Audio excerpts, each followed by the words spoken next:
un saludo a todos, mi nombre es Diego Araya, este es el podcast de Comunidad Nexo. Hoy me acompaña Nelson Ramírez. ¿Cómo estás, amigo? ¿Todo bien? Gracias a Dios, pura vida. Sí, no, contentísimo de estar aquí otra vez conversando y vamos a ver qué cosas maravillosas salen. Bueno, y este mes, de hecho, si recuerdan el podcast anterior, Nelson nos acompañó y estuvimos hablando de música, sobre todo en el contexto de cómo la hemos venido usando. Bueno, hablamos mucho del impacto de la música dentro de la adoración o el ejercicio de la adoración. Pero bueno, para resumir un poquito también y recapitular, recuerden que junio hemos tomado todo el mes de junio para enfocarnos en el tema de adoración y exaltación. Hemos titulado esta serie Digno. Este va a ser el último podcast, pero nada más quiero recapitular un poco de lo que vimos. Por ejemplo, la primera enseñanza al inicio de mes fue con la idea de ver el concepto como tal de adoración. Vimos que refería a esta idea de inclinarnos, de darle honor, darle exaltación, reconocer los atributos de Dios y adorarlo por lo que es, exaltarlo por lo que Él hace, ha hecho y por lo que va a seguir haciendo en nuestras vidas. Y algo que vimos con este primer enseñanza fue la historia del Éxodo, que por cierto registra la primera expresión de alabanza en el texto bíblico, que es en Éxodo 15. Pero vimos cómo Dios se revela al pueblo de Israel y le dice: yo soy el único Dios, yo los saqué, yo los liberé. Él se revela, y también con la revelación de Dios hacia ellos viene también la demanda de quiero ser adorado. Y el pueblo accede, ¿verdad? Vimos con el tema este de Moisés subiendo al Sinaí, recibiendo la ley, que muy rápido después de que los mismos judíos habían dicho: sí, queremos seguirte, vas a ser nuestro único Dios y te vamos a adorar, en cuestión de días en la dinámica del Sinaí, lo que estaba pasando ahí, Moisés se tarda en bajar del Sinaí y alguien introduce la idea de sustituir a Dios y hacerse una imagen para adorar. Regresando a lo que decías, es súper chiva volver a evidenciar que Dios nos dota de creatividad, ¿verdad? Como decía el primer texto del Éxodo que vos decías, para poder adorarlo con creatividad. Sí. Y usamos esa creatividad para sustituirlo a Él, con mucha creatividad también. Y bueno, vimos mucho la esencia del carácter de Dios, Dios único, todopoderoso, santo, que quiere ser adorado, en un contraste interesantísimo del ser humano que desea adorar, tiene la necesidad de adorar, aunque no sabe ni cómo ni a quién, y que inclusive se posiciona o nos posicionamos como objeto de adoración. Pero bueno, esa fue la primera enseñanza. En el primer podcast conversamos un poquito de la historia del arte y la influencia del arte y la música dentro de la dinámica de adoración. Y por qué obviamente la música es un elemento tan rico de aprovechar para expresar, que eso fue lo que de eso, en eso quedamos, ¿verdad? Y casi que este podcast va a dar continuidad a ese tema. Sí, recuerdo que conversamos de diferentes características que tiene la música que resultan muy atractivas y muy convenientes para utilizarlos como una herramienta, como un medio de adoración hacia Dios, ¿verdad? Sí. Y que yo siento que se ha posicionado como el favorito, claro, sí. ¿verdad? Para utilizarlo, pero, y recalco lo que conversábamos también la vez pasada, qué fácil que es perder la mirada de lo que debería de ser nuestra adoración hacia Dios, ¿verdad? Y cómo los humanos somos tan propensos a desviar esta adoración, nuestro objetivo de adoración, y adorar cualquier otra cosa, incluyéndonos a nosotros mismos, ¿verdad? Sí, hablamos de que la música es un vehículo de representar a Dios, de reconocerlo y de expresar nuestras emociones en torno a este Dios y de expresar cuánto le amamos y cuánto le adoramos. Y claro, la adoración va a ser un vehículo. El arte en general, pero sobre todo la música, es un vehículo súper rico para adorar a Dios. Hoy vamos a continuar hablando de eso, pero solo para repasar también de la semana anterior con la enseñanza en nuestra celebración de Nexo, hablamos de lo que dice Jesús de la adoración, ¿verdad? Y vemos otro contexto histórico. Comenzamos en Éxodo, pero ahora con Jesús. Jesús está sentado con una mujer samaritana. Y entre la discusión y entre la pregunta y la conversación muy casual, que se inicia muy casual, Jesús termina revelando algo súper importante, y es que ha llegado un momento, que Él ha traído un momento, donde su enseñanza, su obra, su revelación, su muerte y su resurrección van a traer un nuevo tiempo. Uno donde ya la adoración no está limitada ni a un lugar, ni a un tiempo, ni a una fiesta, ni a un grupo específico a una etnia específica, Ujú. ni a una nación, sino que ahora cualquiera que desee adorar, eso sí, tiene que adorarlo en espíritu Espíritu y en verdad. y en verdad. Y ese texto de verdad es que uno de mis favoritos, porque de verdad él quita muchos de los muchos de los preconceptos que habían de adoración en aquel tiempo, muy limitados a un ritual religioso, y ahora los está poniendo y los está introduciendo en una relación. Y qué rico poder adorar a Dios con ese entendido de que estoy en un vínculo, en una relación, para poder expresar adoración y alabanza al Padre, referirme a Él como Padre, que esto era impensable en el contexto anterior, antiguo testamentario. Y bueno, retamos mucho a la comunidad que podamos acercarnos a Dios con ese sentido de vínculo, de relación y en espíritu y en verdad. Y saber que no hay intermediarios. Es nuestra relación directa con Él, ¿verdad? Y o sea, lo que decís, ese par de palabras en espíritu y en verdad son fundamentales para entender o ser conscientes de que a veces, o que podamos identificar tal vez cuando estamos cometiendo el error de no estarlo adorando, sobre todo en verdad, ¿verdad? Bueno, o en espíritu y en Sí, verdad. Y que podemos confundirlo con un montón de otras cosas que, bueno, ahorita les sí. conversamos. Sí, pero eso que estás diciendo es clave porque a veces podemos hacer el ejercicio de adorar y tenemos la intención, Ujú. pero nuestro posicionamiento no es en espíritu, entonces no hay forma que fluya, no hay forma que esto suceda. Requiere una condición espiritual que, por cierto, viene por el sacrificio dado en Cristo. Y la verdad que también viene de la verdad revelada en Cristo. Entonces se vuelve Cristo ese intermediario perfecto, único, ese nexo con el Padre para experimentar una genuina adoración. Pero bueno, entonces pueden revisitar esas enseñanzas y el podcast, todos están en nuestro canal en YouTube. Y hoy queremos indagar un poquito en la parte práctica y conectar con el lugar donde quedamos hablando de la música, la influencia de la música. Recuerdo que comenzamos a hablar un poquito hasta de los géneros y hasta del rol de los músicos dentro de la iglesia. Y hoy queremos darle como seguimiento un poquito a pues a ese tema y a esa conversación. Entonces yo quisiera tal vez iniciar mencionando que la música ha venido cambiando y es como importante notar etapas o momentos importantes donde la música, el estilo de la música, el género que se ha usado, ha impactado en cómo adoramos o en la manera que estamos expresando adoración a Dios. Inclusive ha impactado hasta en el contenido de lo que se dice. Que vos decías, me recuerdo en el episodio anterior que hablabas de que la música es de nuestras formas favoritas porque además se le articula con letra.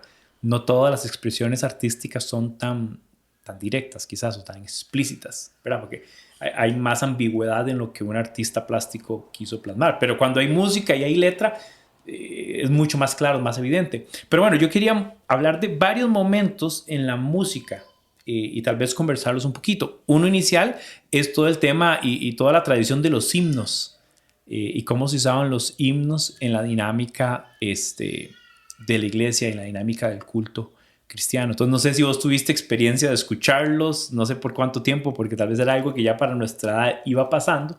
Pero bueno, ¿qué recuerdas de esta época de himnos? El recuerdo, porque si no, no me tocó mucho, pero el recuerdo que yo tengo es los libritos en las bancas, Sí. ¿verdad? Que son los himnarios, donde estaban cada uno de los salmos convertidos en canciones, ¿verdad? Con su letra y con cierta música también, ¿verdad? Algunos traían la música y todo este asunto. Sí, sí, traía la partitura, Ajá. ¿verdad? Que de hecho lo que traía era la melodía. Porque los himnos, que a veces la gente hasta preguntaba, ¿por qué separan las sílabas? ¿Verdad? Ajá. Y el músico entendía que esa división silábica estaba asociada con que la gente pudiera entonar la melodía que estaba escrita. Ujú. Y los himnos, entre las características que yo pudiera recordar, que tampoco tuve tanta la experiencia de usarlos, pero bueno, lo recuerdo un poco, era que inclusive se decía, hermanos, se ponen de pie y vamos al cántico número tal, en página número tal, Señor es mi pastor. Y entre las características eran muy bíblicos, porque literalmente, como decís, muchos eran salmos rearmonizados o armonizados a un nuevo tono o a una nueva línea melódica. Entonces eran muy bíblicos. Era de un estilo musical más clásico, muy sencillo. De hecho, la mayoría de los himnos tenía tal vez poco sentido de ritmo, en especial porque era mucho piano, era como un sonido muy clásico y era muy coral, ¿verdad? La melodía, la línea melódica la llevaba la voz, la letra que se ponía. Y esto es como siguiendo la tradición de música clásica que venía desde años antes de la Reforma, Sí. ¿verdad? De la manera en que la música religiosa se componía, ¿verdad? Que era con este acompañamiento de órgano escrito en corales a 4 voces, ¿verdad? Y de cierta manera, entonces seguía conservando todavía esta tradición, ¿verdad? Que antes era con los órganos, aquellos de las iglesias grandísimos órganos de tubos y todo esto, ¿verdad? Y se vino modificando poco a poco, porque la reforma fue un poquito después, Despuésito. ¿verdad?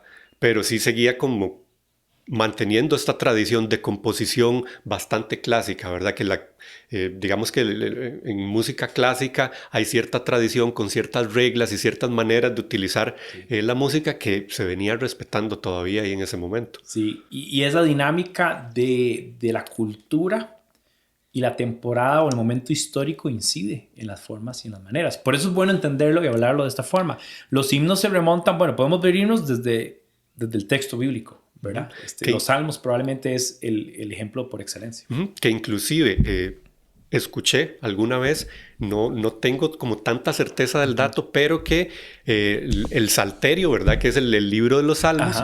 No sé si has visto que algunos tienen un texto que decía al músico principal, tal y tal cosa, ¿verdad? O sea, son poemas, los salmos, son oraciones dedicadas a Dios y se le daba al músico principal y muchas veces lo que escuché es que había una melodía preestablecida que este músico agarraba y ya sabía que tenía que tocar tal melodía, pero le vamos a poner el texto nuevo que me pasaron en este salmo, ¿verdad? Sí. Esa dinámica es interesante porque, bueno, lo vemos en el texto bíblico. Lo vemos no solo en Salmos, hay otras expresiones musicales. De hecho, este texto de Filipenses 2.5, que también está asociado con la idea de que era una expresión musical. Algo que, de hecho, si la gente revisa cómo está justificado en el texto, se dan cuenta que tiene como un sentido como de prosa. Pero bueno, más adelante, como decías, viene, por ejemplo, la liturgia de la iglesia, de hecho, ya aquí en el contexto de la iglesia romana, por ponerlo de esa previo a la Reforma, porque la liturgia era en latín. Entonces, el primer registro que existe de este formato de himnos y de himnarios viene en latín, viene en griego también algunos. Después va a venir la Reforma en el 1500, que va a introducir una reforma, un cambio y una apertura distinta a las restricciones y además a las cosas que ya venían distorsionadas de la lectura religiosa en amalgama con lo político también de aquella temporada. Pero introduce también o comienza a darse un registro de himnos en alemán, claramente, ¿verdad? Entonces viene, como vos decías, desde atrás y la música también viene cambiando o viene, ¿cómo podría decir?, ajustándose a esa realidad también histórica de lo que estaba pasando. Una cosa, una historia pequeñita que recuerdo con el tema de los himnarios, era que yo lo experimenté aquí en la iglesia un poco, pero cuando más lo he notado es visitando otros países en Latinoamérica. Entonces, particularmente Cuba, recuerdo que la dinámica era los himnarios y había un registro oficial casi que, digamos, como, ¿cómo se decía esto? Como acreditado por la, ¿cómo se llama esto? La denominación bautista cubana. Y era un libro chiquitito y se cantaba. Y una de las cosas que yo estando en Cuba me llamaba la atención es qué curioso ver gente de los países con más sabor musical, con mejor escuela musical. La gente aquí en Costa Rica va a Cuba, bueno, toda Latinoamérica va a Cuba como referente en su educación y en su formación musical. Pero la dinámica de la iglesia se cantan himnos. que no hacían referencia ni a su estilo musical, ni a sus géneros, ni a sus ritmos, ni a sus su cosas. contexto, nada. Era muy ajeno, ¿verdad? Ajá. Y esto quizás no quiero meterme muy aquí porque en ese tema porque da para un montón de cosas, pero eso nada más para referenciar que los himnos vinieron a Latinoamérica, como vino el Evangelio, por los misioneros. Y los misioneros introdujeron esta idea de los himnos y los himnarios como parte de su esfuerzo evangelizador. Creo que muy bueno en muchos sentidos, muy impositivo, porque se podría ver hasta como una conquista cultural. Y hay un montón de discusiones en los temas misionales de cómo debe hacerse eso. Pero bueno, solo para mencionar que eso es parte de nuestra historia en la liturgia del culto cristiano y que vemos. Pero bueno, eso es un buen periodo grande. Hay todavía, y las iglesias, sobre todo las más conservadoras, sé que en Estados Unidos hay iglesias de corte mucho más conservador, donde todavía parte de este sentido de himnarios se mantiene. Y quizás lo que yo recalcaría, como decía hace un rato, que la música que se produjo en esta temporada con los himnarios era muy bíblica, lo cual creo que esa es la máxima de la gran virtud de los himnarios. Y la música era mucho más pasiva, muy coral, muy basada en piano. Y quizás algo que me parece que de la mano con esto que era importante ofrece menos distracción, porque parece que centra en el contenido más que en las formas, en el escándalo, en la bulla y todo eso, ¿verdad? Pero bueno, esto es un gran hito en la dinámica de la música en la historia del culto. Y bueno, y después de eso, que ya se empiezan a dar transformaciones en la música, Sí. En todas las diferentes denominaciones, ¿verdad? Cristianas alrededor, bueno, no solo de Latinoamérica, de todo el mundo, ¿verdad? Y ya empiezan los otros fenómenos bueno, sobre todo yo recuerdo que para mí, después de lo de los himnarios, a la etapa que yo ya viví más, ¿verdad? Y inclusive que ya fui parte y que todavía sucede, donde se empieza como a delimitar canciones por su estilo musical, ¿verdad? Y dependiendo del estilo musical, ya son canciones o de alabanza o de adoración. No sé si me estoy brincando algo en las etapas, en la transformación de la música, ¿verdad? Pero sí recuerdo demasiado y me tocó vivir muchísimo. Y cuando yo iba a la iglesia y tuve la opción de participar en ciertos grupos musicales dentro de la iglesia, Sí. yo simplemente no entendía. O sea, yo no entendía por qué me decían, es que este tipo de canciones son de alabanza y son de adoración. No entiendo, pero no importa. Si ellos son los Hagámoslo que así. saben, así lo vamos a hacer, ¿verdad? Sí. Y entonces me resultaba súper curioso, porque entonces canciones de adoración eran canciones súper Suavecito. tranquilas, suavecitas, y que todo el mundo se matizara, y una belleza, ¿verdad? Y para dormir a los bebés, lindísimo.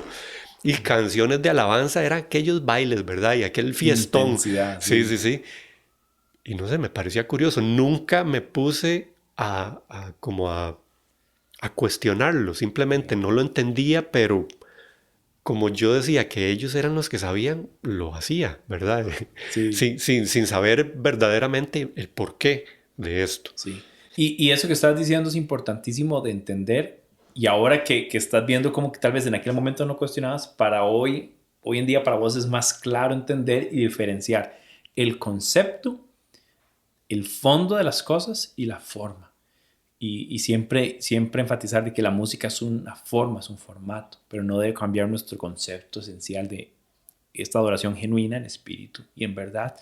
Y sí, habían un montón de mandatos no necesariamente justificados por algo, solo eso que dices, ¿verdad? Música suave, adoración, música más rápida, alabanza, porque sí.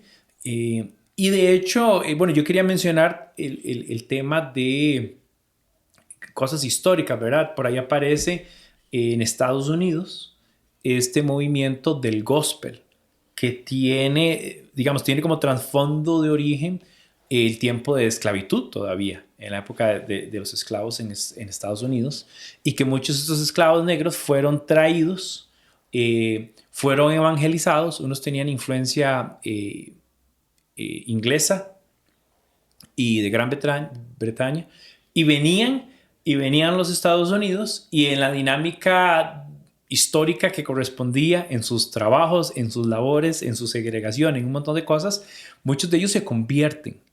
Y entonces de ahí sale la expresión musical y de adoración que tenía que ver con los afrodescendientes. Entonces voy a leer algo que saqué una nota que saqué ahora en la mañana, más temprano, que dice que el gospel se originó con los esclavos negros en los Estados Unidos. Estos inmigrantes forzosos traían consigo un estilo musical propio, una vida comunitaria basada en la música y el baile, siempre dirigido por una percusión insistente. Se incorpora al ritmo de la recién descubierta fe cristiana. Entonces, algo interesante leyendo esto es que hay una mezcla entre recibir esto revelado de la fe, pero también la cultura muy autóctona de ellos. Dice que el canto se acentuaba con la animada participación de los oyentes, las exhortaciones, las palmas del baile y la improvisado. Entonces, poco a poco, la música eclesial blanca europea, estéril, decía el artículo, a oídos de estos nuevos conversos, se transforma y nacen las llamadas cánticos espirituales negros, que era como la referencia, que vamos a llegar a conocer como gospel. Pero algo interesante del gospel que podemos decir a nivel musical es que es por mucho una expresión musical más rica, más vasta, más virtuosa, que ya hace uso de instrumentos no tan tradicionales de otras épocas que venían sucediendo, en todo el tema de la percusión, los órganos más intensos, ¿verdad? Como más dramáticos.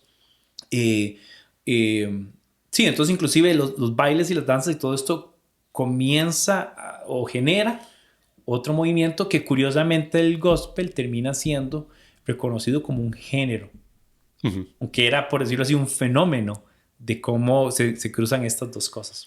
Sí, y que en ese momento yo lo que rescato mucho es la genuinidad de este emparejamiento de dos cosas distintas, ¿verdad? En tanto manifestación cultural, porque ya no me quiero meter en la genuinidad de adoración, pero en la genuinidad de manifestación cultural es eso, es súper genuino, ¿sí? Porque eso es lo que los representaba a ellos. No se quedaron queditos con lo que les trajeron de música, ¿verdad? De manifestación artística para adorar a Dios. O sea, es que sí, y esto no somos nosotros. Eso es lo que me imagino yo que decía. O sea, sí, pero ¿y esto qué? A eso le falta sabor. Y es que ellos son súper enérgicos. Es una cultura que se expresa mucho físicamente, ¿verdad? Los bailes de ellos son riquísimos, la energía es riquísima. Es más cálida. Sí, totalmente. y se ve así a leguas en esta manifestación artística. El gospel es así. Sí, algo que leía más intenso. En este artículo que me gustó mucho, decía que entonces el gospel se caracterizaba también por estas referencias hasta de tono político. Y claramente uno dice, ¿pero por qué? Bueno, era obvio, ¿verdad? O sea, su realidad social les llamaba a manifestarse también a través de esto. Entonces era curioso porque eran cánticos de adoración a Dios en cómo están experimentando su conversión y esta nueva fe cristiana. Introduce temas de libertad y de ser libres y claro, obviamente conecta también con su realidad propia. Hace poco tuve la oportunidad de estar en un evento global con gente de muchos países. Creo que habían representados, no sé si eran como 60 y resto de países, pero venían por regiones. Entonces era curioso porque había un grupo de latinos, yo iba con los latinos claramente, y estaban los africanos y los de Medio Oriente y los de África y algunos estadounidenses y europeos y todo. Y en el tiempo de la música que me invitaron a participar, del tiempo de la música, cuando estábamos pensando en qué cantar y cómo cantar, una de las cosas que decíamos, cómo compartimos un repertorio que en un sentido conecte con las formas y los sonidos y la manera. Entonces era riquísimo porque el que estaba dirigiendo la música era sudafricano. Entonces tenía un sabor increíble, ¿verdad? Entonces el pianista era de Polonia y había otro estadounidense por allí. Entonces era un conglomerado ahí de músicos y me encantó porque cuando ejecutamos canciones que apelaban a esas sensaciones más africanas y más rítmicas y más de percusión, los africanos no podían aguantarse, ¿verdad? Entonces ellos en la conferencia de que estábamos, que eran como creo que eran como 200 y algo de personas, ellos también estaban como expresando y con sus manos y con su cuerpo y todo. Y uno ve el valor de la esencia de la adoración manifestada y expresada en formas distintas.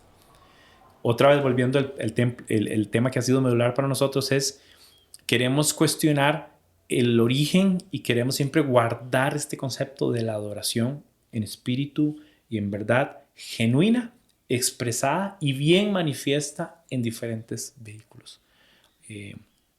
Y esa, digamos, esa imagen me gusta mucho. Y obviamente como latinos, además conecto más con esas expresiones. Y creo que es buen momento. Me traje esta carambada porque tiene este librito.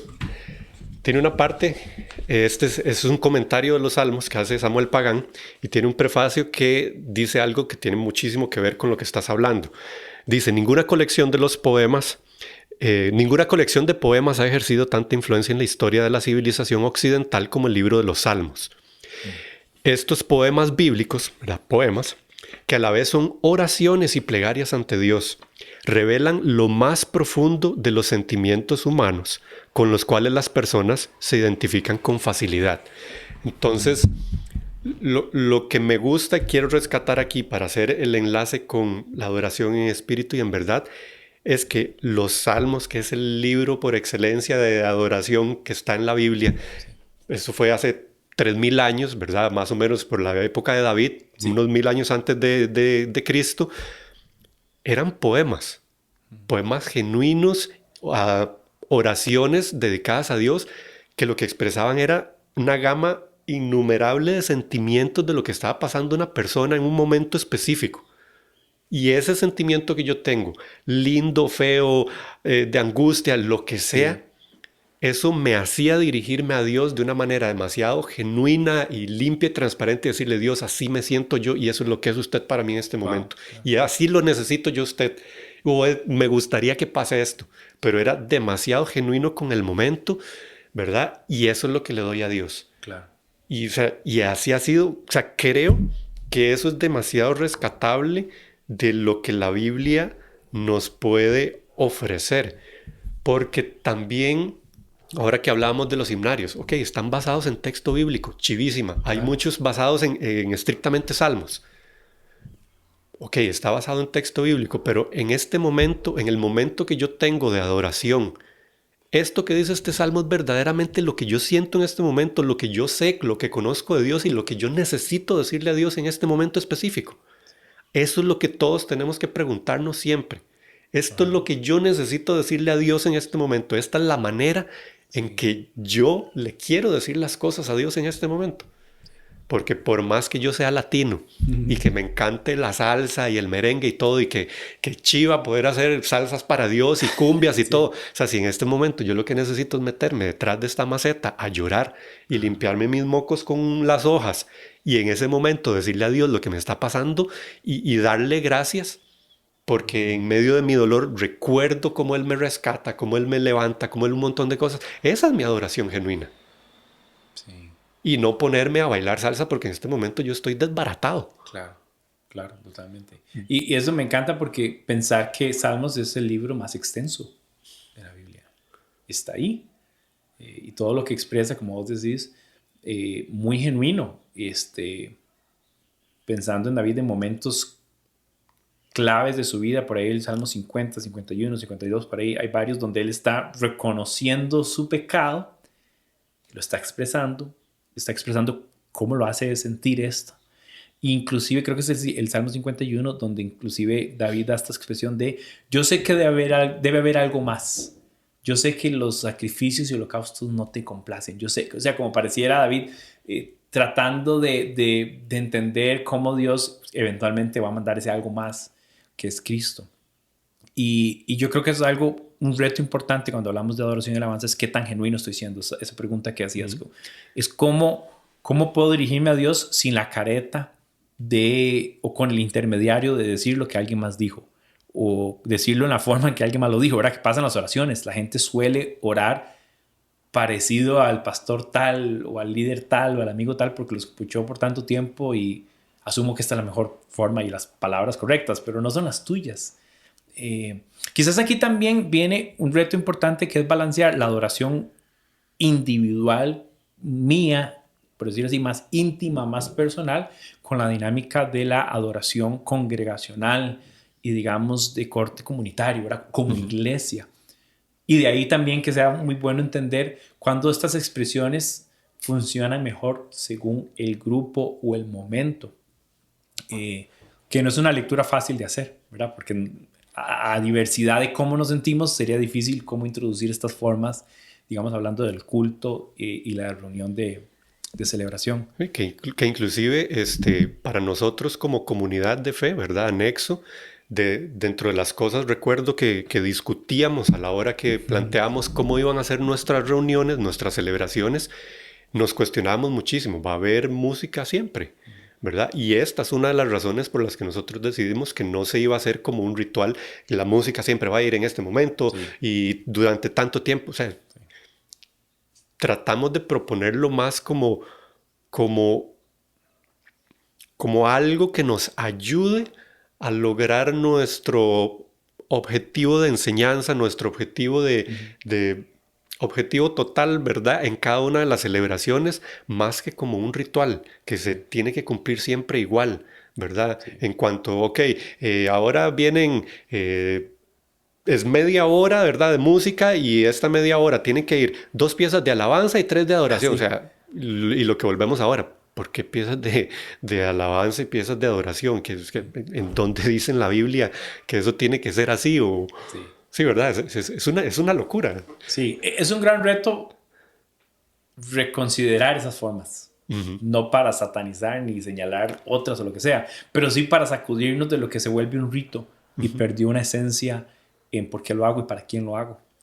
Y es muy valioso en mi proceso como creyente, que es un proceso largo donde cada vez vamos aprendiendo más, y yo aquí también rescato que es demasiado valioso. Entre más consciente y más me voy conociendo yo más a Dios, o sea, voy estudiando más su palabra y la voy entendiendo, más consciente voy siendo de cómo deberían de ser las cosas, cómo debería ser mi vida en su totalidad.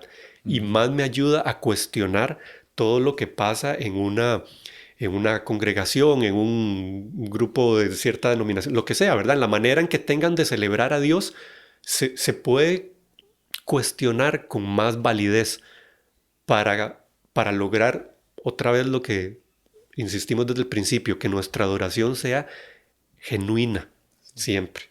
Claro.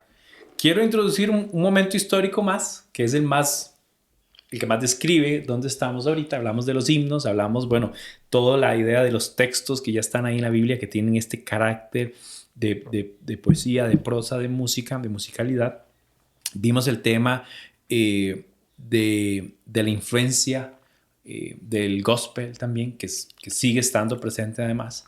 Pero quiero mencionar ahora lo que han llamado la adoración contemporánea, la música de adoración, la música cristiana contemporánea, que estamos hablando ya de finales de los 80s, 90s, que es el periodo además donde conecta más con probablemente nuestra infancia y nuestra adolescencia y juventud. Cuando yo llego a la iglesia, la mayoría de las canciones venían de la influencia de los himnos, algunas muy viejitas. Venían ya la nueva, yo no sé si es una nueva, pero tal vez la ola de compositores cristianos latinoamericanos que fueron muy influyentes, ¿verdad? Un Marco Witt, un Marco Barrientos, estaba que es de apellido Alvarado, que se me olvida, Alvarado, o... Bueno, había uno que por cierto hace algunos años murió, panameño, Jaime Muriel. Bueno, has tocado de música a él, estoy seguro.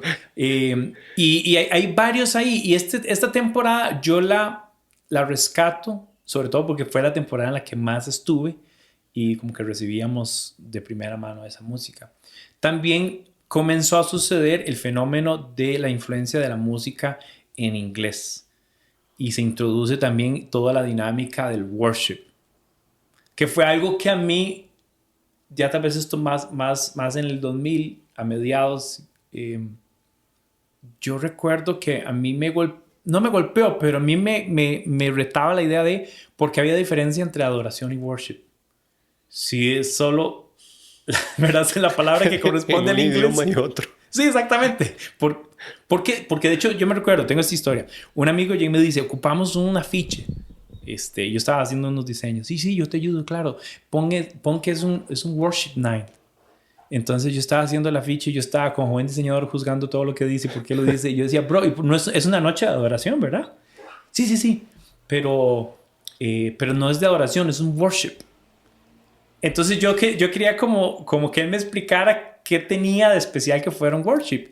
Y la respuesta definitiva para esto es que no tiene nada especial. Es nada más que nos apropiamos o usamos esa palabra porque resonaba con la música popular de los Estados Unidos y de otros lugares de habla inglés. Entonces, claro, viene esta ola de los worshipers y es curioso porque entonces la música cesó, no sé si cesó mucho o poco, pero creo que bajó un poco la influencia latina de cosas escritas en español y compuestas y toda la cosa por traducir canciones. Entonces yo me recuerdo experimentar la transición. Por traducir worship, no se equivoque. Sí, ¿verdad? Perdón, por traducir worship. Y obviamente por mencionar grupos, ¿verdad? Tipo Hillsong. Hillsong tuvo un auge a finales de los 90. Yo creo que Hillsong está como desde el 91, 92. Y tiene un auge. Y además tiene canciones buenísimas, increíbles. Nada en contra de su producción. Obviamente después con el tiempo sabemos que prácticamente construye un imperio que produce todo esto y no todo lo que viene de ahí es necesariamente bueno, sobre todo teológicamente hablando definitivamente no lo es, y con los escándalos que sabemos que históricamente ha tenido hay que repensar y reconsiderarlo, pero bueno, no para satanizar todo lo que producen o hacen, pero para ser doblemente cuidadoso. Pero entonces vino esta idea del worship y todas las canciones eran traducidas y a mí me retaba mucho pensar en dónde quedó el crear la música, el componerla, en escribirla en nuestro idioma, hasta inclusive en interpretarla. Entonces, con esta idea del worship, parecido a lo del gospel, se usó una palabra, adoración, que es lo que significa worship, y se convirtió en un género. Entonces, vean lo que pasa con el uso, el desuso o la evolución del uso de los términos, porque worship es adoración. Pero worship es un género. Entonces, cuando usted me dice que es una noche de worship, me estás hablando por el género, ¿verdad? O me estás hablando por lo que vamos a hacer.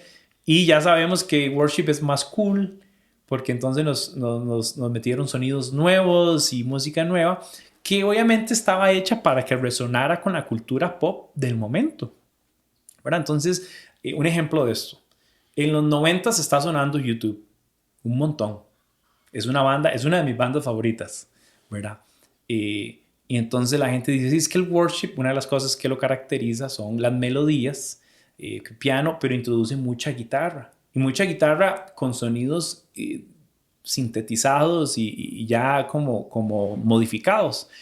Entonces, si alguien quiere escuchar de dónde salen las guitarras, worship, salen de The Edge, el guitarrista de YouTube. O sea, si alguien dice, es que Hillsong inventó el sonido worship por excelencia, es Hillsong. Es como, bueno, escuchen YouTube y escuchan el sonido worship y de dónde salió. Ahora, no lo estoy señalando como algo malo, solo para entender, era obvio que en ese momento eso llamara la atención y se introdujera la dinámica. O sea, está muy bien, pero vean cómo entonces nos vamos moviendo de cómo suena, cómo se ve, quién lo escribió y si lo traducimos y en lo chiva, este factor cool, que si es cool es bueno y si es nuevo y es novedoso entonces es bueno y tenemos que hacerlo y tenemos que imitarlo. Entonces yo solo hago tal vez esta crítica hablando de nuestro momento. Este es el momento actual de cómo entendemos y manifestamos o expresamos adoración usando esa, casi que yo diría que es como la globalización de un ejercicio de adoración. Entonces yo escribí algunos peligros y quiero comentarlos y quiero que vos me digas qué pensás de estos peligros. Otra vez no satanizándolo, solo nada más con el ejercicio de yo quiero ser un adorador genuino, indistintamente de la forma y el estilo y el género. Quiero que mi corazón esté ahí. Entonces algunas cosas que apunté por aquí. La letra en esta música contemporánea cristiana, la letra puede estar un poquito más enfocada en la experiencia y en la emoción de las personas que en la centralidad de Jesús o en el contenido de la palabra de Dios. No, y es bastante cierto, ¿verdad? Y volvemos a lo mismo que también hablábamos en el podcast pasado. Para los humanos es demasiado fácil confundirnos. Vivimos como en el borde, en un borde demasiado delgado, donde estamos a punto de seguir haciendo las cosas bien o irnos al guindo de los errores, ¿verdad? Sí. De desviar la atención de donde es. Y entonces, qué fácil que es confundir mi adoración a Dios, ¿verdad? Que tiene que estar enfocada en Él, en lo que Él hace, en lo que Él es, ¿verdad? Y de repente centrarla en cómo me siento yo, ¿verdad? Que hay un valor en cómo te sientes, pero todavía lo que sientes, yo lo decía esto en la enseñanza anterior, lo que sientes todavía no define los conceptos teológicos ni define la adoración. Puedes aprovechar esa emoción para expresar, pero todavía tiene que estar sujeta en un marco correcto bíblico teólogo. Sobre todo que estamos hablando aquí, estamos refiriéndonos a la música empleada en el culto de iglesia, ¿verdad? Pero bueno, sí, vimos un poquito de desvío en el enfoque de las letras, ¿verdad? Número 2, otro peligro que apunté por aquí, la música se vuelve más como en el fin último, ¿verdad? Entonces, debemos sonar como estos o como aquellos. Se crea una cultura entonces como de repetir y de reproducir la música, lejos que de esta idea de que podamos interpretar la música y que sea una expresión genuina. Yo sé que vos como músico entendés la idea entre reproducir e interpretar. Son dos cosas muy distintas. O sea, y no tuve discusiones porque en eso yo siempre como que respeto mucho, ¿verdad? Pero en lugares donde he podido participar, bueno, para tal día vamos a montar tales y tales piezas. Ok, buenísimo, yo la saco. No, pero te voy a pasar el link porque hay que sacar esta versión y tiene que sonar así. Y todo tiene que ser igual. O sea, lo que estamos haciendo es calcando una pieza. Y yo, pero ¿Qué gracia ¿y tiene? para qué? Sí. ¿Cómo para qué? ¿Verdad? O sea, qué buena nota que quieran tocar así, pero o sea, el fin verdadero es tocar igual que como tocan en tal iglesia o tal grupo específico con tal... Todo exactamente igual, ¿verdad? Y se dejan de lado cosas importantes de como, no sé, o sea, vengan, hablemos sobre la letra, estudiémosla, tengamos un rato de oración para ver lo que esta persona quiso decir y por esta razón vamos a tocar esta pieza en nuestra reunión, ¿verdad? En la iglesia. Queremos resaltar eso. No, venga, toque igual. El fin era que suene igual. Que son igual, punto. Que es durísimo, desde el punto de vista, sin tocar el tema de la adoración, pero desde el punto de vista artístico, musical, es de lo peorcito que un músico puede experimentar.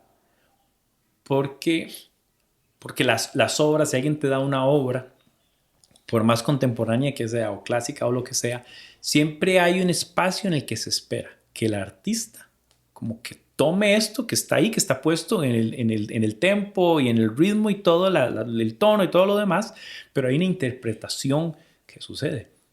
Y es riquísimo cuando uno además puede escuchar a una persona que está tocando, dos personas están tocando la misma obra, idéntica, pero hay una interpretación que esta persona le da un carácter y un feeling distinto al otro. Con mucho más razón la adoración, porque la adoración, el ejercicio de adoración tiene que involucrar lo que genuinamente queremos comunicar. A mí me pasó igual y me llamó la atención porque la persona que dirigía en algunos de estos lugares en los que estuve en algún momento en la iglesia, sacábamos las canciones iguales y era curioso porque hasta las expresiones del cantante se imitaban. O sea, si en el intermedio había como, te alabamos, Señor, el cantante decía, te alabamos, Señor, exactamente en el mismo segundo del track. Y yo decía, no entiendo. O sea, simple y sencillamente no entiendo cuál era el fondo. Entonces, esto es un peligro, uno grande, que nos volvemos reproductores como ponerle a una grabadora, ¿verdad? Play, a un reproductor. Play, eso es. Yo creo que hay un tema de autenticidad grande. Bueno, y eso sin meternos todavía al asunto de que también ahora se convirtió en un espectáculo. Ajá. Bueno, voy a eso. Espérate, voy ahí. vamos a llegar ahí. Bueno, el modelaje y la idea de los artistas cristianos se convirtió también en un riesgo, porque son figuras seguidas, hasta mediáticas, algunas de ellos, influyentes en un montón de sentidos. Entonces la gente decía, quiero ser como tal persona. O quiero ser como tal músico, ¿verdad? Entonces hay un amigo que conocí, un muchacho joven, por eso lo pongo también como de ejemplo. Tal vez estaba en, no sé, 17, 18 años. Muy bueno para tocar, súper motivado. Entonces él me decía, es que yo quiero tocar como tal músico. Y menciona al guitarrista de Hillsong y no sé qué. Ah, qué bueno. Entonces era curioso porque la guitarra que él tenía era la que usa el muchacho de Hillsong. Y los pedales que él tenía, que son, para los que no saben, que si ven a los guitarristas majando así el piso mientras tocan, es como unas cajitas que distorsionan y cambian el sonido y el tono de la guitarra. Entonces el muchacho tenía los mismos pedales y los encadenaba en la misma forma que el músico, que el otro. Entonces era como, ¿qué de todo este ejercicio de adorar se trata de vos y Dios y no de seguir necesariamente tu modelo o tu, ¿verdad? Pero yo me recuerdo que él se frustraba. Había canciones que él no quería tocar porque él no tenía todavía el efecto para poder sonar así. Y si no tengo el efecto para sonar así, mejor toquemos otra. O sea, eso no le llega a Dios jamás. Yo estaba tan... Sí. Y yo estaba entendiendo... Uno entiende por qué una persona joven puede ver a un modelo y ser tan insistente, tal vez. Pero a veces no nos damos cuenta cómo estamos modelando estas cosas. Y claro, en este ambiente de que ya es un mercado también artístico, que hay que entender. Todo bien con esto, o sea... Pero entonces se pierde la esencia. ¿Dónde queda la intención de ser formado como un líder, como un adorador, como alguien que para mí alguien que está al frente, en todos sentidos, es alguien que debe modelar una actitud de adoración con guitarra y sin guitarra, ¿verdad? Entonces, ¿qué tipo de adorador eres si hoy no te toca cantar o tocar la batería o el piano? ¿Qué tipo de adorador o siervo eres si hoy no te toca tocar la guitarra o el bajo o el piano? Porque pareciera que todo está muy enfocado en lo que decías del show y del espectáculo. Entonces, ese otro peligro era la necesidad del gear, del equipo. Ocupo tales parlantes, ocupo tal guitarra, ocupo tal cosa, porque si no, no toco. Yo lo he escuchado así, literalmente. Yo he escuchado y he visto gente frustrada porque no tiene la economía para comprar el piano que desea. Y esto le cortó de poder adorar a Dios. A mí me duele. O sea, me duele porque estoy diciendo cosas que he escuchado y escucho todavía. Y yo me recuerdo que, no sé, eran otros tiempos, yo era como un viejito, ¿verdad? Pero yo me recuerdo en la iglesia, en la primera iglesia que yo estuve también de pequeño y metido en la música y todo esto, yo tocaba unos bongoes. No sé de qué marca eran. No era tan importante para mí. Lo importante era como que los bongoes, de alguna manera, fue algo que yo incorporé, muy latino, al tema del grupo de adoración y alabanza para participar. Y no sé, a mí esa temporada de mi vida me enseñó en parte eso. Es como no importa cuál es el instrumento ni la marca que usas. Es lo que estás expresando y el corazón con el que lo estás haciendo, en espíritu y en verdad. Tan fácil como confrontarnos con el momento histórico de la Biblia en que pasan todos los relatos. O sea, vos te imaginas ahí a Jesús con una carreta cargando parlantes con los apóstoles y un montón Sí. de guitarras. Y, Bueno, me van a escuchar. si ellos no usaban luces, parlantes, teclados, órganos, guitarras eléctricas y todo eso, entonces no adoraban. Sí, exactamente. O sea, solo este ejemplo como Bueno, que el puede parecer un poco absurdo, Uh-huh. es para que uno se siente y uno se ponga a pensar, ok, entonces, ¿qué es adorar? Sí. Sí, preguntarnos si Jesús es nuestro modelo de adoración completo, ¿cómo estamos adorando entonces? ¿O cuál modelo preferimos? Sí, bueno, yo no recuerdo por ningún lado haber leído ni siquiera que era músico, No. ni que cantaba bonito. Pero se evidencia que el Hijo tenía, Jesús, el Hijo de Dios, tenía el estilo de vida que se transformó, pensaría yo, en la melodía más preciosa que el Padre jamás nunca haya recibido. La recibió de su Hijo, que no lo caracteriza que haya sido músico. Ya eso nos pega a nosotros. Por cierto, los músicos, una cachetada. Es como ustedes esforzándose por componer algo así. Vivan para mí y obedézcanme y yo recibo toda la gloria, lo que yo creo que el Padre está esperando de nosotros. Pero bueno, de último, la necesidad de una plataforma, un lugar elevado, un lugar llamativo, un lugar con demasiadas luces, con humo, ahora con cámaras. Qué complicado esto. Qué complicado esto, porque se vuelve hasta un efecto, un elemento distractor, pensaría yo. Ah, eso para mí es un elemento que lo que hace es simplemente quitar la mirada de nuestro objetivo de adoración y plasmarla en los fulanos que están en la tarima y en todo lo que está pasando ahí. Las luces, el sonido, los espectáculos, es que es un espectáculo, Sí, más sí, que sí. un momento de adoración, ¿verdad? Sí. Puede ser que sí esté pasando adoración genuina en ese momento, no digo que no, pero qué fácil que es que simplemente Distraerse. se convierta en un distractor y que qué lindo ir a ver ese show que me están dando, ¿verdad? Sí, es muy complicado porque hay toda una cultura detrás de esto. Y ni quiero ir como más en detalles en la música y en la actitud del músico, porque el músico ya lucha con cosas internas grandes. Pero si se ve inmerso en esta dinámica, mucho más complicado. Un amigo decía, la tarima le afecta a cualquiera. No digas que no. O sea, ese metro y medio, y esas luces y ese spotlight en tu cara, en lo que estás haciendo y en cómo estás tocando, te afecta. Es que ¿Cómo te cuidas todos de...? los elementos están dispuestos para que la atención esté en las personas que están sobre la tarima. Sí, Punto. Eso está diseñado para eso. claro. Y otra vez, yo creo que aquí lo decimos, lo señalamos, no con el tono de juicio, con el tono más bien, como yo decía, son peligros. Tenemos que ser conscientes.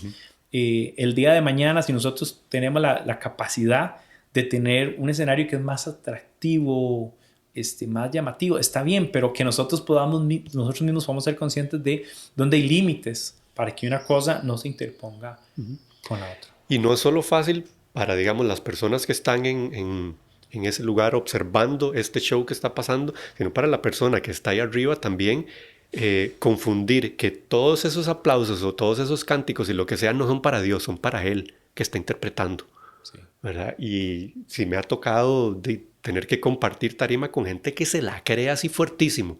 Sí, Yo sí. soy el que está Y ahí. es curioso porque se les ha dado esta responsabilidad. O sea, no sé si esto lo mencionamos antes, pero esta idea de que los músicos son los encargados, los responsables de conectar el cielo y la tierra en ese momento. Yo lo he escuchado en talleres para músicos y adoradores y para líderes de alabanza. Yo decía, ¿quién puede cargar semejante responsabilidad? Primero, es imposible, o sea, es antibíblico. Ningún músico tiene la responsabilidad porque no tiene la capacidad de hacer tal cosa.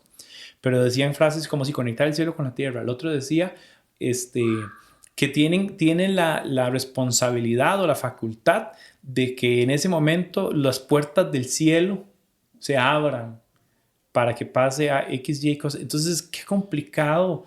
¿De dónde salió toda esta teología? Sí, no, y hay un montón de expresiones de bajar la presencia de Dios, Bajar la presencia de Dios. de hacer que el Espíritu Santo se manifieste. Hijo de pucha, qué duro, ¿verdad? Qué complicado. Sí, sí, Sí. Ahí hay un reto y hay qué un montón de... osado decir esas cosas. Claro, sí, no, es osado y revela un montón de carencias. Una vez, voy a contar esta historia y cerramos. Pero una vez fui a una iglesia, alguien me invitó a compartir. De hecho, era una actividad de jóvenes, como un cierre de actividad de jóvenes, pero era en el culto general. Entonces los jóvenes estaban a cargo y algo así, pero bueno. Entonces resulta que yo llego, pues, iba a enseñar, y cuando llego en el tiempo de la alabanza, de la música, de esta parte, y veo que escucho, desde afuera, yo escucho guitarra, piano, varios pianos, sin coro y un montón de cosas. Cuando entro hay una muchacha en el coro, un chavalo en la guitarra cantando, pero yo escucho bajo, escucho batería y escucho un montón de cosas. Y yo, wow, qué toque, ¿verdad? Y hay dos cosas que quiero mencionar con esto. Es una, le obligaron, le achacaron a la gente otra vez esta idea de que tenés que sonar como tal o como tal otro. Tengas o no tengas los músicos, no me importa. Hacelo que se vea y suene así. Y la otra cosa es que nos vemos por tendencias, por modas, nos vemos obligados a hacer lo que otros harían, ¿verdad? Entonces ahora se usa mucho esto de los multitracks, que son como pistas Y en estas pistas, que me parece además un recurso muy bueno, sobre todo para producciones que necesitan un timing específico y todo lo demás, bueno, se entiende. Pero entonces se comenzó a usar como este recurso de, ay, no vino el baterista, o no vamos a tener, o no vamos a tener el pianista. Entonces, en esta pista que se pone de fondo, tocamos sobre ellos y se escucha el piano, o algunos arreglos en trompeta y qué sé yo. Pero entonces llegamos al punto donde la mayoría de la música está pregrabada en esos tracks, en ese playback, ¿verdad? Y lo mínimo está sucediendo ahí. Y yo me decía a mí mismo, como yo sé que ese muchacho puede tocar, lo mismo él solito con su guitarra, con la muchacha que estaba haciendo coros y él cantando, sin necesidad de, no sé si es el pretender o el no sé ni qué. Y todas estas cosas creo que cargan otra vez, distorsionan el concepto esencial de adoración y alabanza. Dan la idea del show y de lo que debe ser a la costa de lo que sea. Y nos alejan de ser genuinos, ¿verdad? En estos tracks te dicen, viene la estrofa, viene el coro. Entonces es curioso. Yo siempre lo comparo con esto. ¿Cómo te sentirías en la iglesia si lo que el pastor está predicando o la persona que está enseñando está predicando o está enseñando fue algo que ya alguien enseñó palabra por palabra igual, en la misma intensidad, en el mismo tono, con la misma idea de, ¿verdad? ¿Cómo te sentirías? ¿Cómo lo tomarías? Pues como algo que fue pensado y fue preparado con la iniciativa de señalar necesidades tal vez en la comunidad o de retarte una fe. ¿No lo sentirías como demasiado producido? ¿Verdad? Que por cierto, también pasa, ¿verdad? Las iglesias que ya diciendo, no, yo realmente, honestamente, yo no entiendo por qué llegamos ahí, pero esa es la realidad la que pasa, ¿verdad? Todo, alguien más lo hizo, yo lo compré, entonces uso las pistas y uso los sermones. Ya alguien los escribió por mí, alguien ya los delineó, alguien ya oró por mí, yo solo ocupo llegar y darles una voz. Hay un riesgo grande en esto porque pienso yo que nos separa de una adoración genuina, una adoración bíblica, una adoración cristocéntrica y una adoración otra vez basada en esta idea de espíritu y es verdad. Es un gran reto. Y que tal vez tratando como de resumir un poco, creo que la idea no es como de que estamos satanizándolo todo y que todo No, es vamos, malo y que para todo nada. es, ¿verdad? Sino que es muy importante tener conciencia de que todas estas cosas de las que hemos hablado son herramientas. Sí. Ellas por sí solas no son ni buenas ni malas, ahí están. Que las personas sean conscientes de cómo están adorando a Dios, de si en cierto momento necesitan una canción y esta les resulta, y aunque suene igual a Hilson o a Marcos Witt o a quien sea, a quien se les ocurra, y en ese momento eso es preciso lo que les ayuda a lograr lo que necesitan, genial, buenísimo. Pero lo importante es eso, ser conscientes de qué es lo que estamos haciendo. ¿Verdad? Y no pensar que solo un tipo de música me sirve para adorar, que solo un tipo de música es alabanza, que solo un tipo de música es esto, que solo una manera de hacer las cosas es, ¿verdad? Sino, o sea, sentémonos tranquilos, respiremos. Mi relación con Dios es directa y puedo ser genuino y no solo con la música, con Sí. toda mi vida completa. Y de ahí en adelante, cada herramienta que yo utilice para hacer algo muy genuino para Dios, bienvenido sea. Sí. Gracias, bro, porque esa idea que estás diciendo, conciencia. Usemos los recursos, pero usémoslos con conciencia. Uh-huh. Y disfrutémoslos también y siempre guardando el valor de la esencia y la expectativa de Dios. No solo en este tema, como decía, sino en todo lo demás. Y si alguien no está seguro de cómo se deberían o no hacer las cosas de lo que sea que tiene que ver con nuestra relación con Dios, que estudie un poquito la palabra. La vida de Jesús, sobre todo. Ajá. O sea, pongámonos a estudiar la vida de Jesús porque Él es nuestro modelo de...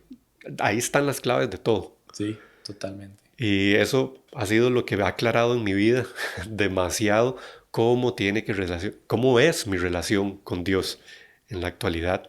Y cada vez que leo de nuevo un pasaje entiendo mejor y cuando lo vuelvo a leer y a estudiarlo lo entiendo mejor y voy teniendo más conciencia de cómo hacer las cosas más como Jesús. Amén, qué bueno. Él es el modelo por excelencia. Ujú. Bro, muchas gracias. Gracias por conversar. Todo gusto. Y compartir con nosotros de tu experiencia. Yo sé que este tema te gusta, te atrae y bueno, buenísimo poder tenerte con nosotros. Este fue el episodio 26, que por cierto es el último episodio de esta primera temporada, que literalmente esta primera temporada ha sido este primer año. Julio es un mes riquísimo de celebración para nosotros en Comunidad Nexo, porque marca un año en el que venimos reuniéndonos en el nombre de Jesús, celebrando como comunidad de fe, como congregación. Y bueno, los podcasts han sido un recurso, así que también cumplimos un año de estar compartiendo algunos temas acá. Entonces, bueno, muy contentos de eso. Los invitamos a que en nuestras reuniones y celebraciones de julio no se las pierdan para poder adorar a Dios en espíritu y en verdad, seguir creciendo, seguir animándonos también en la fe en Cristo. Así que sin más, bendiciones. Saludos, que estén súper bien.